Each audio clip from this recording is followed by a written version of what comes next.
ก็เตมีข่าวหลายลองหลายเมียวค่ะเนาะเตมาตรงตักพี่น้องเขา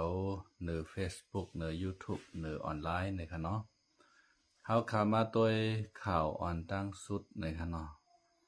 ข่าวออนตั้งสุดในก็เตเป็นเมืองอิสราเอลในค่ะเนาะอิสราเอลและอิหร่านยึงกันในค่ะเนาะยื้อกันได้มา3 วันเหยาในค่ะเนาะก็เปิดสังและอิสราเอลและอิหร่านยื้อกันในค่ะเนาะก็เปิดว่าอิหร่านเนี่ยมันก็เฮ็ดอาวุธนิวเคลียร์ขึ้นมาในค่ะเนาะ3 ตีเย่าในค่ะเนาะคือแทงบอก15 วันก็ตีเย่าตา15 ลูกในค่ะเนาะเพราะว่าอาวุธนิวเคลียร์ในเย่าขึ้นมาใน นิวเคลียร์ลูกแหลกอันดังสุดในตีปล่อยใส่เมืองหลวงอิสราเอลในขณะย้อนเป็นอันใดอิสราเอลก็นั่นคืออิหร่านในป้อเตรียมเฮ็ดอาวุธนิวเคลียร์ขึ้นมาไล่ในอิสราเอลในเอาขีปนาวุธขณะลูกเอาที่เมืองอิสราเอลเขายื้อคามเมืองอิรักกะขณะกว่าตกใส่ที่ในเมืองหลวงเตหะรานของอิหร่านในขณะเฮ็ดคือผู้นำอิหร่านเขาอันมอเฮ็ดนิวเคลียร์นั่นก็เลยตายกว่าในขณะเดียวก็ทำโหซึกหลงอันจันชุงชุดนั่นก็เลยตายกว่าก้อนหนึ่งในขณะเฮ็ดนั้นเสียได้กับในอิหร่านเขาก็ใจลำหนาในขณะขึ้นเอาขีปนาวุธเฉลยลูกที่เมืองอิหร่านในยื้อเข้ามาที่เมืองอิสราเอลขณะเดียวก็ตั้งโดรนในขณะปากปลายนะครับโดรนในปากปลายมาใส่เมืองหลวงอิสราเอลเทลอาวิฟในขณะนั่นก็เฮ็ดให้โกนในรายตายกะที่3 เกาะขณะเดียวก็วาดเจ็บ8 เกาะในขณะเฮ็ดให้ไซเรียนขณะกองหลังสนั่นหวั่นไหวที่ในเมืองหลวงอิสราเอลและเมืองหลวงอิหร่านเตหะรานในขณะ ก็เปว่าอิสราเอลและอิหร่านนี่ก็เปลี่ยนไม่เบื่อไม่เมากันมาปียาวข้าวหึงเสียมือ50-70 ปีปนมาค่ะเนาะขา2 เมืองในก่อมต้อนถูกกันเสปอกในค่ะเนาะอิสราเอลและอิหร่านในค่ะนะมังกันโอเฮนันติ๊กตาวันออกกลางในค่ะนะกำในมุสลิมนังกันก็ซ้ำแมนกันในค่ะเนาะมุสลิมเหมือนจะหนังเมืองซาอุดิอาระเบียในซ้ำเป็นซุนนีในค่ะเนาะกึ่งซุนนีนะครับย่อก็อันเป็นอิหร่านอิรักเขาในซ้ำเป็นกึ่งชีอะนะครับเนาะมุสลิมชีอะและซุนนีนี่ก็เหมือนกันนะครับเหมือนตั้งโคไลและโคเขียวใต้เฮาเหมือนกันดีๆนะครับเนาะซ้ำว่าเป็นมุสลิมนางกันก็เหมือนกันค่าในนะเขาก็ยี้กันให้นั้นอยู่ๆก็พิดกันหม้อกันให้นั้นค่ะช่างเจอว่ามุสลิมในเขาเหมือนกันบ่ในจึงมีห้ามบันอิสราเอลบ่ในจึงอิสราเอลเนี่ยมีติดปักเสาเฮือนมันเอาค่ะนะมีติดปักเวงหลงมันแล้วค่ะก็เพราะว่าเวงมุสลิมในมันล้อมรอบอิสราเอลไว้กูภัยกูปาค่ะเนาะเหมือนเจ้าหนังเมืองซาอุดิอาระเบียค่ะเนาะเหมือนเจ้าหนังเมืองจอร์แดนว่าเมืองกาตาร์ว่าค่ะเนาะแล้วก็เมืองเลบานอนเมืองอิรักเมืองอิหร่านจังได๋ค่ะนะเมืองซีเรียจังได๋5-6-7 เมืองในล้อมรอบอิสราเอลไว้อิสราเอลในอยู่ในกลางเขาค่ะเนาะก้วยกับอิสราเอลในห้ำมันสมองมันจ่าเขียนหรือเขาแทงในค่ะเนาะมันสมองอิสราเอลในคือแคมเตเตแก่แขนเตเตครับว่าในกัมพาในค่ะนะอันที่อยู่ในลุ่มในใจเมืองอเมริกันในก็กำนำแต่เป็นกวนเจ้าอยู่กวนเจ้าอิสราเอลในครับว่านะผ่ายการเงินกูเสื้อกูร้องในเป็นอิสราเอลเขากุมกำนะครับซ้ำว่าเขาก็ถึงเมืองอเมริกันในก็เขาก็อ่อนกันคัดใจเห็นดิเห็นร้ายปีหยาเขาก็พายปีหยาเขาก็แก้แค้นเขากว่าไล่ไว้เมืองอเมริกันขณะชาติอเมริกันเนี่ยในก็เขาสมัครเป็นนักการเมืองว่าเป็นทหารว่าเป็นตำรวจว่าเป็นฝ่ายการเงินว่าให้ไหนซอยอิสราเอลซอยอเมริกันเขาเลยตั้งนำเลยครับเหมือนจะหนังกวนที่เฮ็ดนิวเคลียร์ในขณะนั้นเฮ็ดนิวเคลียร์เนี่ยจะเป็นไอน์สไตน์ค่ะเนาะไอน์สไตน์เนี่ยเขาก็ว่าเป็นกวนอิสราเอลค่ะเนาะเดี๋ยวก็อันเฮ็ดเพชรปุ๊กอันเฮาถ่ายทอดโชว์เมื่อเร็วในค่ะนะอันมิสเตอร์ฮาร์เปิกอันนั้นค่ะนะอันนี้ก็เป็นเจ้าอิสราเอลของเขาอะปอมเมเขานั่นเป็นคนอิสราเอลแถวกว่าอยู่ที่เมืองอเมริกันค่ะเนาะปอมเมเขาก็ อะไรเขาเหตุการณ์ที่ในลุ่มหลวงปองจึงเมืองอเมริกันในคณะอันก้นก่ออันเฮ็ดเพชรปุกออกมาเมื่อเหลียวในคณะอิสราเอลในมันสมองมันดีนะฮะจ้านาแคนนาลูกดีเขามีวานมีเมืองในเหแลควักเอานาตีนาลินไรวานไรเมืองมาค่ะเนาะในทะเลทรายเนี่ยเขาว่าพระราเป็นเจ้าเฮาปันเฮาหนังลินก็ได้เฮาขึ้นมาเอาขึ้นหนังลินเฮาเนี่ยเมื่อปีเหงเกาปาก43-44นั่นค่ะนะ45ใช่ไหมเมื่อเจ้าหนังเจ้าแกมมณีค่ะเนาะอันเป็นผู้นำแกมมณีชื่อห้องว่าฮิตตราอันนั้นค่ะนะฮิตเลอร์ไทยคำว่าฮิตเลอร์มานห้องว่าฮิตราในค่ะเนาะอันนั้นเนี่ยคาล่างเผ่าพันเจ้าอยู่เนี่ยกว่าเป็นหลายล้านก่อกำเดียวค่ะนะเป็นหลายล้าน5-6 ล้านก่อนะครับกลายเป็นกวนเจ้าอยู่ในเอาตายเป็นหมดนะในเมืองแกมนีเนี่ยเอาใส่ขึ้นรถไฟกว่าขนาดเอากว่าที่ห้องคากวนนั่นนะมีห้องคากวนเหกำลิ้นสุดมาในพังในมันตา1 พังเขาว่าเขาเอาเฮ็ดเฮ็ดโฮงโหลใหญ่ๆใจกวนเจ้าอยู่ในเขาอยู่ในมันเหี่ยวในก็ปิกพักดูมันคาชอหลีงามเห็นในเอาง่วนชานในผูเข้ากว่าเขาว่าอันเป็นไอก้องไอก้อนเฮ็ดคือกวนตายในนะ15 นาทีในก้นในอ่านเฮงมันในตายกว่าหมดในเขาว่านะมันขามในไอก้องไอก้อนมันขนาดมันเมียนน่ะมันเป็นเข้ากันในคูหลังก็เฮ็ดคือปอดตับที่ในพวกเกอพวกแคมกว่านั้นขนาดนะเฮ็ดไหนค่ะอันเจ้าแกมณีในคาล่างเผ่าพันธุ์เขาในเป็น6 ล้านปลายในค่ะเจ้าอยู่ในคณะเขาก็เลยปลายมากขนาดอันมีอยู่ที่ในเมืองแกมณีในเขาเลยปลายเขามาในเมืองตะวันออกกลางในเป็นเมืองอิสราเอลอยู่มาเดียวในอยู่ระยะในเมืองแกมณีในเขาเลื่อนตั้งไปมาในไปตั้งวันตั้งขึ้นตั้งวันตั้งขึ้นนับโหเลือนมาในคณะต่อถึงมาตีถึงแดนดินเขาในเขาว่ามันเป็นแดนดินเขาพระราเป็นเจ้าปันไว้เขาในเขาว่าพระราศาสนาอยู่ในกัมพาในมีศาสนาอยู่อันเดียวค่ะนะแล้วก็อันนับยำศาสนาอยู่ในก็เป็นเจ้าอยู่ค่ะเนาะแล้วก็มีเมืองเหลียวก้อยค่ะมีทางหลายเมืองค่ะนะเหมือนเจ้าหนังศาสนาคริยันได้มันนำหนาคารุนาเมืองไหนเหมือนเจ้าหนังอเมริกันว่าอังกฤษว่าฝรั่งเศสว่าเยอรมันว่าค่ะเนาะเหมือนเจ้าหนังหลายเมืองยุโรปเจ้าไหนค่ะเนาะเปิ้นนับยำศาสนาคริยันในบ้านนำค่ะเนาะเหมือนเจ้าหนังศาสนามุสลิมก็นำหนาเมืองอันนับยำมุสลิมในก็มีเป็น24 เมืองค่ะว่าในกัมพูชาในค่ะนะเมื่อเจ้าหนังเมืองอิหร่านอิรักเมืองจอร์แดนเขากาตาร์เขาขนาดเมื่อเจ้าหนังมาเลเซีย เมืองอินโดนีเซียเขาจะไหน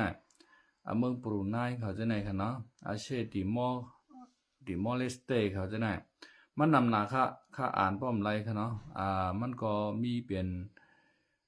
เมืองมุสลิมในตั้งหมดในมีเป็น57 เมืองในต่อมีเป็น57 เมืองค่ะในกัมพูชาในเกาปากในปากปลาย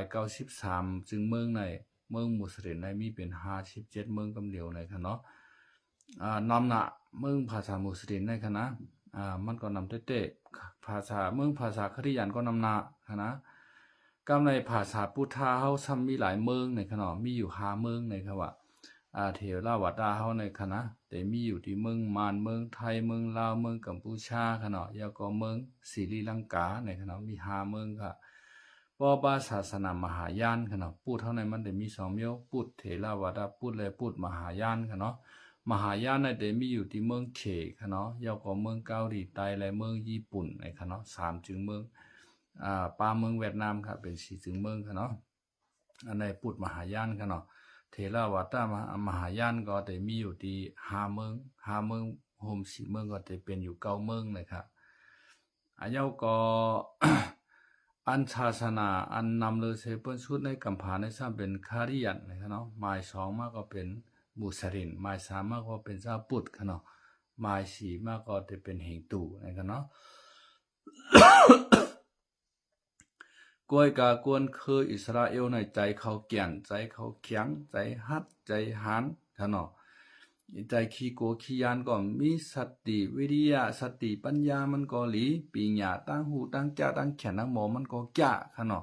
มาตกอยู่ในกลางเปิ้นปอกในก็เปิ้นหาเมืองในเขาหุบห้ำเหมือนมันในค่ะนะ มือเหงเกาปาก45เนี่ยสงคราม6วันเนี่ยเหมือนจังหนังเมืองอียิปต์ค่ะเนาะเมืองอียิปต์เขาเมืองเลบานอนเขาเมืองซีเรียเขาจังไหนค่ะเนาะย่อก็เมืองอิรักเขาจังไหนย่อก็แถงเมืองจอร์แดนในค่ะนะเมืองไหนเปิ้นเข้าหุบห้ำมันไหนยื้อมันไหนค่ะนะมันตาปันเปิ้นไหนเปิ้นบ่การมันน่ะเมืองเหลียว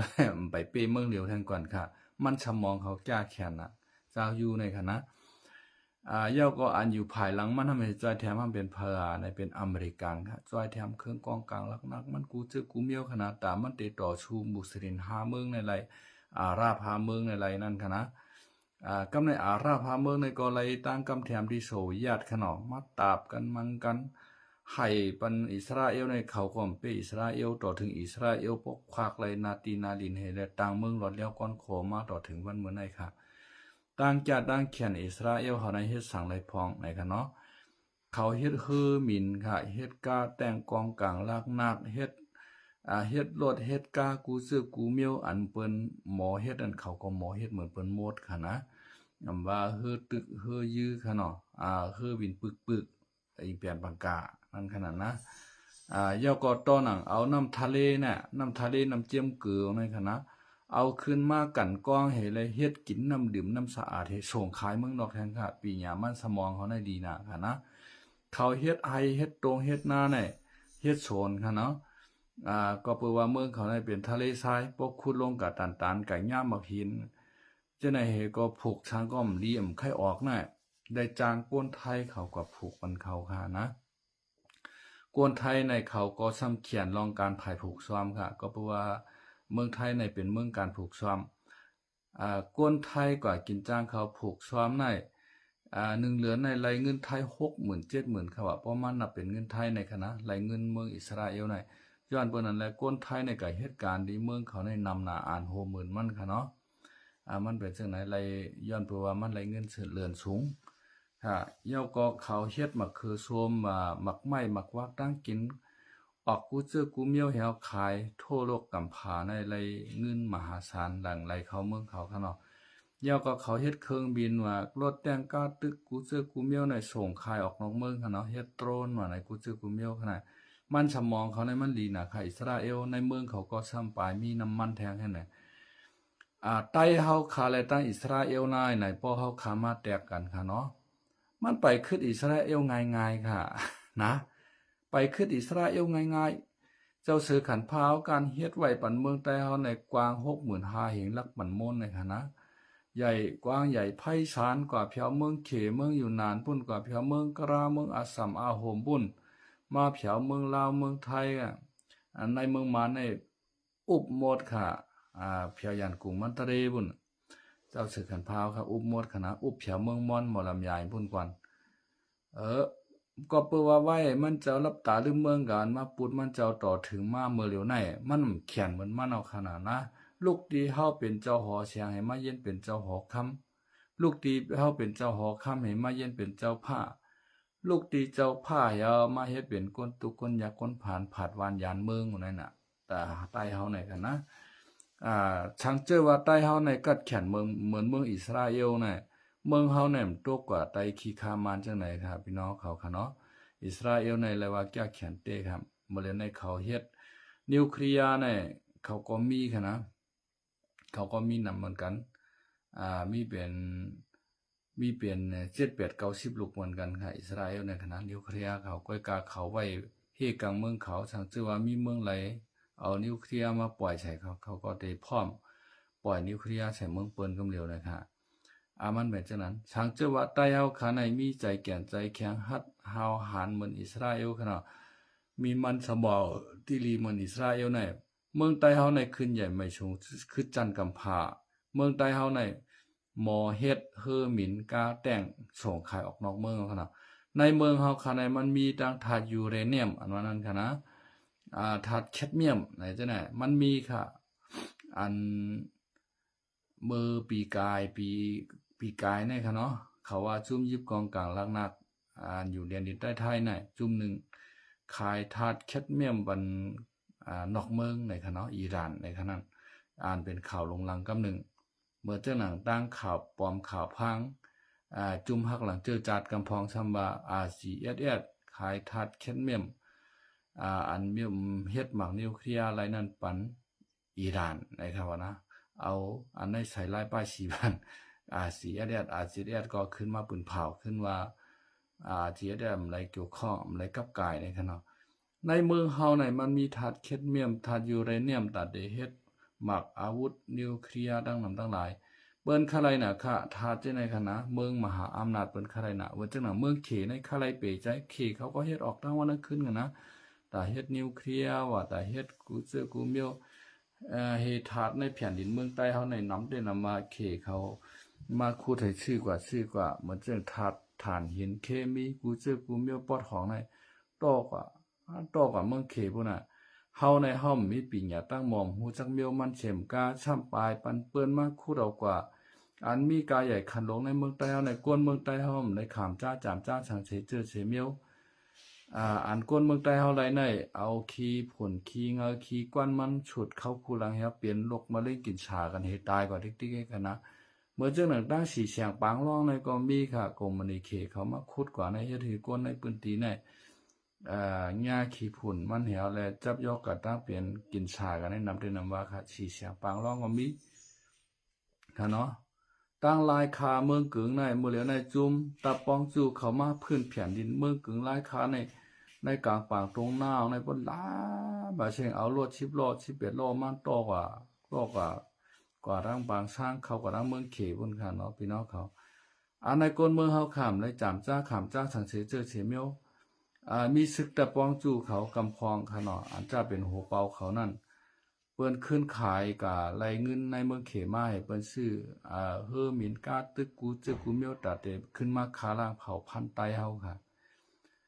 ซึกไตปอดห้องกำพองห้ามกะเฮ็ดกวนยิบชับดินเปิ้นขนาดนะเปิ้นมาเอาในเมืองใต้เฮากว่าตันหือก็เฮซีเขียนว่าช้างเสเจอเสเมียวขนาดว่าช้างเสเจอเสเมียว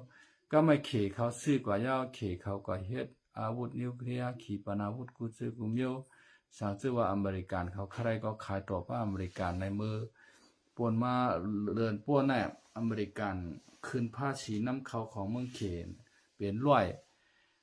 145%กำเหลียวค่ะเนาะกล้วยกะเขเขาขึ้นมาตอบโต้ว่าเหมือนจะหนังธาตุสารเคมีจะในเฮาเดี่มส่งปันเมืองอเมริกันนะครับเนาะเหมือนจะหนังธาตุอันที่เป็นเฮ็ดนิวเคลียร์ว่ากูเจอกูเมียวเฮ็ดเฮอร์มินว่าเฮ็ดกูเจอกูเมียวนั่นค่ะเฮ็ดเซมิคอนดักเตอร์ในจะไหนมันเป็นธาตุในเมืองใต้และในเมืองขางในเขากว่าน้ำได้นำว่าค่ะในเมืองเขในค่ะนะเขมขึ้นต่อขายอเมริกันนั่นขนาดขายกาใหญ่ขันหลวงเขเขามีขึ้นร้อยขึ้นมีขึ้นร้อยขึ้นนั่นขนาดอันในมันเป็นในเมืองใต้เอาค่ะเด็ดๆช่างเจอว่ามันสมองใต้เอาค่ะดังมันสมองอิสราเอลในเหมือนกันเพราะในจึงใต้เอาค่ะในขึ้นใหญ่ไม่สูงเฮืองเปิงใสเมืองเฮาก็มีเฮือนเติบเป็นชาว30จันเห็นบ่ฮือมาเป้าค่ะนะเมื่อเลียวก้นเมืองใต้เฮาค่ะเป็นหือพองค่ะตึกหาตึกแคบดินทาเต่าเฮาไปตั้งทนอบเทเนบเฮซึกยิบกองกลางจุ่มมากกะตายจุ่มมากกะตายให้แนวนะซึกยิบกองกลางล่างหน้าของเจ้านั้นก็เอาข้ออ้างการเมืองเฮ็ดข้ออ้างเฮาก็ว่าเฮ็ดตอนตะวันเมืองชื่อคือวันเมืองซึกจุ่มไหลมาเป้กินก็ซ้ำฮัดคัดขวางสังเสเจอเสเมียวเมื่อเจ้าหนังมานเขามาเงียบเอากาพี่น้องใต้เอากาวิตอกกามีวัดมีหวังในคณะยอบกว่าหมอกะจอยกิริเกไขบันเฮาไหนช่างเจ้าว่าเขากับ10ที่ต่อมันเจราจาบันมันกาอันมีไว้ในก็คือมีไว้เฮเฮาจอยกันเฮ็ดจอยกันป้องเพราะว่ามันถ่อมเฮาก็เอาเห็นแฮงตับซึกเขามังมานค่ะแหละมื้อเดียวในตาดมังมานเนี่ยมาในมันอ่อนๆยาวบ่มมังมานมื้อเดียวในก็มันมีข้าวยามมังอะวะพอแทงอินมาเพราะว่ามาในขึ้นเป้ขึ้นเจ้าคือจะได้เห็นในก็เฮามีเอ็นแฮงตาดลูกมังมานยาวค่ะนะป้อมมังมื้อเดียวใน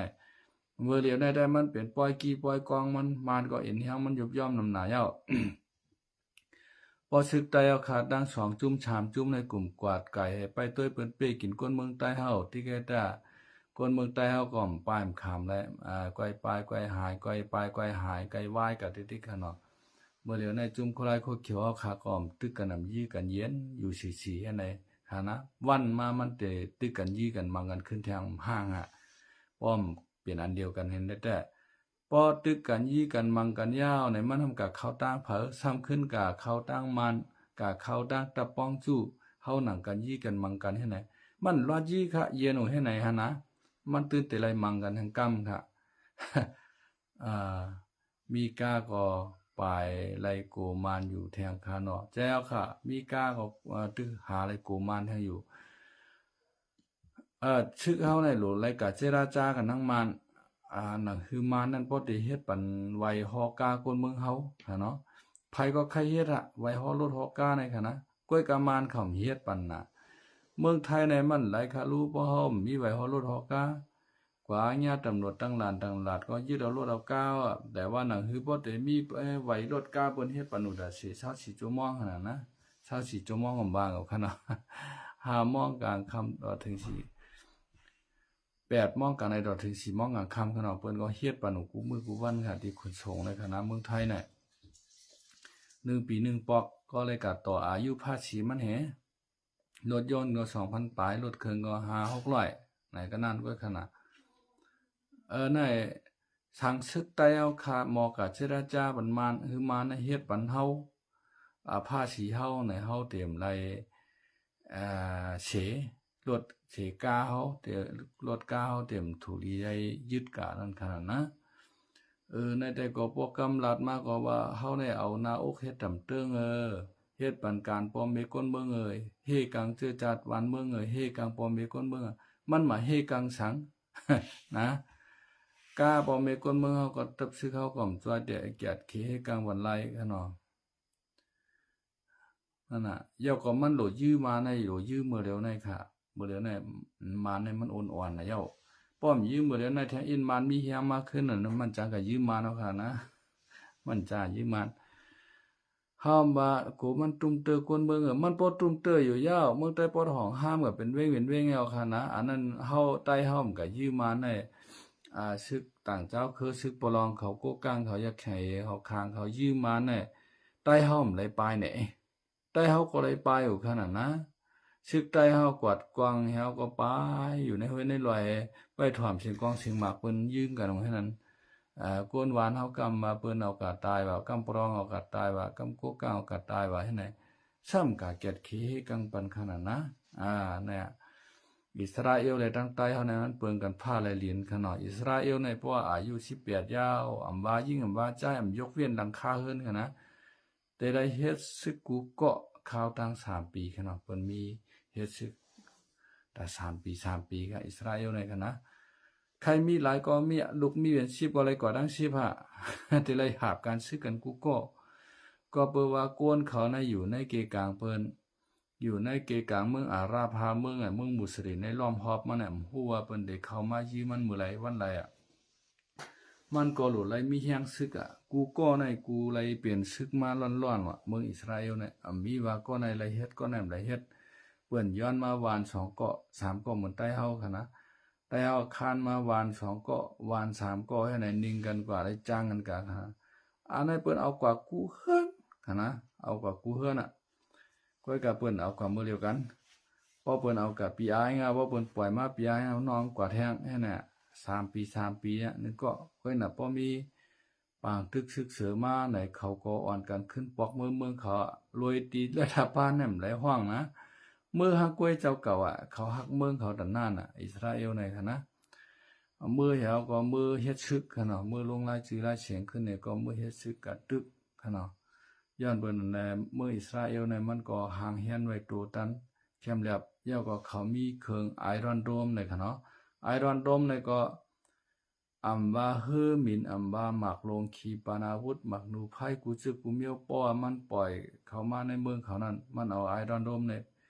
ยื้อขึ้นกว่าว่าในจึงกะตื้อใส่หมากลูกนั้นแตกในกลางหาพุ่นค่ะเนาะเฮอวินก็ไปเลยค่ะเพราะว่ามันได้ยื้อใช้เอาในลำมว่าที่เขาว่ากามกะคืดกามกะแตกให้ในมันคืดค่ะไอรอนโดมมันนั่นแหละคือหมากของเปิ้นปล่อยมาปากลูกเฮงลูกก็มันก็กะจอมเฮจอมเขียวเต้นติ๊กๆขนาด มันเป็นจังได๋ครับเมื่อเรียนในก็จำมาสงครามโลกครั้งที่3เฮาคัดด้วยในคณะเมื่อเรียนในอิสราเอลเขาก็เลือกยิงเป้าหมายอันที่อิหร่านเขาเฮ็ดอาวุธนิวเคลียร์ในคณะทั้งที่ว่ามันก็ตื้อให้กว้างม่วนสารอันนั้นแตกกว่าเพราะอะไรจึงคนในเมืองอิหร่านในเตไลตายนับอ่านโหเสียนมันค่ะนะเตเป็นปางตึกลงปอกกำผาปอกกำสามเตเกิดขึ้นมาค่ะเนาะเฮาขามาด้วยในกำผาในมันก็สงครามหลายๆจุดก็เกิดขึ้นค่ะเนาะมันจะหนังตั้งยุโรปค่ะเนาะมันจะหนังรัสเซียดังยูเครนก็ยื้อกันมาเข้าทั้ง3 ปีปลายค่ะเนาะตะวันออกกลางอิสราเอลอิหร่านแล้วก็ฮิปโปลอฮูตีค่ะเนาะฮามาสเขาจะไหนก็ยิงกันค่ะเนาะเมื่อจะหนังในเมืองใต้เฮาค่ะในก็ยื้อกันยื้อกันอยากแข่งว่าค้างว่าซึกใต้ว่าโกก้างว่าปรองว่าย่างเขียนอยู่ว่าดังมานว่าไหนจะไหนยื้อกันในซึกในใครสวดตัวกำผากุดีกุตังแทงเอ็นพอมันเฮาแฮงมาหรือไหนไหนมันจะเป็นจางเป็นมาซึกกำผาปอกกำสามค่ะเนาะ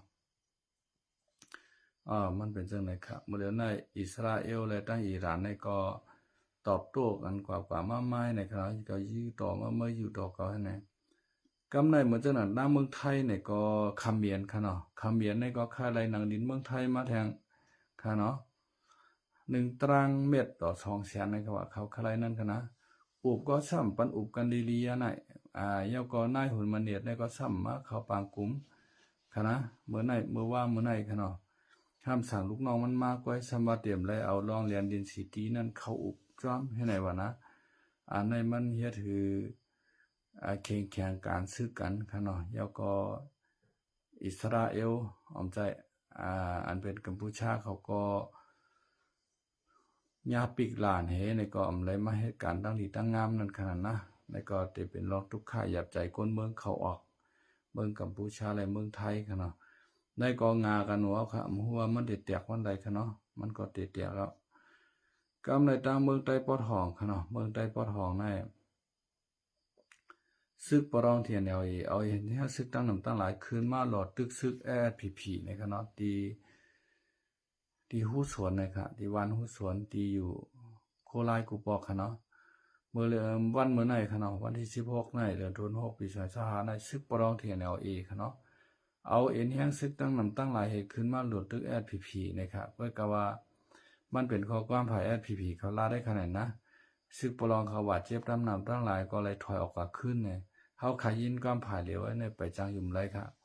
เฮาขาได้ไปด้วยแทงกับก่อนเมื่อวันพุธวันฮื้อในข่าวเงามันได้เป็นว่าจังหือนั่นเนาะพี่น้องเขาอย่าไปลืมติดตามบันช่อง YouTube เสกรรมขนมข่าวก็เตมีข่าวใหม่ๆที่ออกมารายงานข่าวปันพี่น้องเขากูเจ้านะครับที่ช่องข่าวก็ชมชัยเจริญปัญญาเนี่ยจะเป็นเด็กอังกฤษค่ะเนาะติดตามปันเสกรรมค่ะเนาะแล้วก็อย่าไปลืมเต็กซับซักไข่นะครับเนาะแล้วก็อย่าไปลืมกับ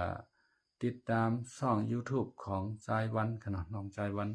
เฮ็ดข่าวภาคใต้ในค่ะเนาะกูข่าวภาคใต้เอาค่ะหายลายกว่าหรือกำผาในค่ะเนาะมันใจก็เฮ็ดออกมาข่าวภาคใต้มีเป็น3 ปากปลายเอาโยปองมันในค่ะเนาะสังจะว่าพี่น้องเขาใครหมอกใครเฮ็ดภาคใต้ใครเปิดร้านเขาภาคใต้เนี่ยก็เขากว่าเห็นหูในช่อง YouTube ของน้องใจวันไรนะครับชื่อช่องมันห้องว่าทำอาหารพื้นบ้านคนใต้ในขณะเป็นเด็กไทยเด็กอังกฤษชั้นเตว่าไต้ฟูชแนลในขณะไต้ฟูชแนลนะครับก็เด็กไทยเตมาอยู่ตั้งหลังขณะทำอาหารพื้นบ้านคนใต้เนี่ยอย่าไปกระลืมติดตามเสกรรมนะครับไม่สูงค่าเนาะ